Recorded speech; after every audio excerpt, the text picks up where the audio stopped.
জাহান্নামের আগুন এমন ভয়ঙ্কর আগুন, শরীরের যে কোনো জায়গায় লাগা মাত্র কলিজা পর্যন্ত ভুনা হয়ে যাবে। মদিনার নবী বলতেছেন 500 বছর দূর, ওই 500 বছর দূরের থেকে জাহান্নামের আগুনের গরমটা আসিয়া জাহান্নামীর শরীরের মধ্যে যখন লাগবে, জাহান্নামের আগুনের গরমে শরীরের চামড়াগুলো খসে খসে পড়ে যাবে। ওরে নবীর উম্মতের দল, চোখ দুইটা বন্ধ করে 1 মিনিট চিন্তা কর। একটু ওই কবরের মধ্যে যাওয়ার পর, যেখানে আপন নাই, কেউ বাতি নাই, গুনাহগার হয়ে যদি কবরে যাও, এরে বান্দা ওই মাটির চাপ সহ্য করতে পারবি? ওই কবরের মধ্যে জাহান্নামের আগুন সহ্য করতে পারবা নি রে বাবা?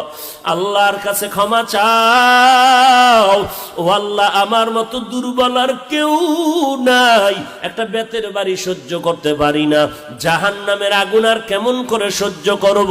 এই কথাটা যার দিলে আসছে তারা ঘুমাইতে পারে না, তারা কান্না কান্না খানা খাইতেছে, হঠাৎ করে আহ বলে আওয়াজ দেয়, হঠাৎ করে চিৎকারের আওয়াজ। বান্দা ঘুমাইতে গেল, হঠাৎ করে আহ করে আওয়াজ দেয়, ওই বান্দার অন্তরে ভয়, আরে আমি কি জান্নাত কামাই করতে পেরেছি? জান্নাতের টিকিট পাইলেন 10 জন সাহাবা, আবু বকর, ওমর, ওসমান, আলী। এদের ইতিহাস পড়ে দেখো, সারা জিন্দেগি কান্না করেছেন, অন্ধকার কবরে কি উপায় হবে আমার, আমি একা একা কবরের মধ্যে কিভাবে থাকবো? ওসমান রাদিয়াল্লাহু তাআলা আনহু কবরের কিনারা দিয়ে গেলে হাউ মাউ করে কান্না করতেন, কারণ এই মরণের পরে প্রথম ঘাটি কবর। এই চিন্তা যখন আসতো চোখের পানি ধরে রাখতে পারতেন না।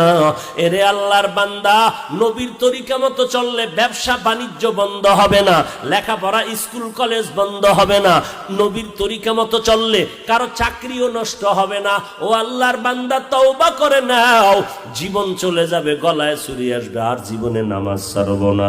এরে নবীর উম্মতের দল, যখন আল্লাহর মোহাব্বত অন্তরে জন্মায় গেল, আর জাহান্নামের ভয় অন্তরে জন্মায় গেল, ওই আফ্রিকার জঙ্গল থেকে বিলাল আমার নবীর দরবারে দৌড়ায়,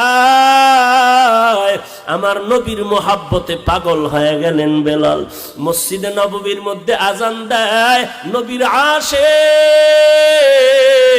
ওই বেলাল এত গরিব, বেঈমান উমাইয়ার বাড়ি কাজ করে। উমাইয়া দেখে বেলালের ঠোঁটের ভিতরে কি যেন আওয়াজ নড়াচড়া করে। বেলাল, কিসের আওয়াজ করো?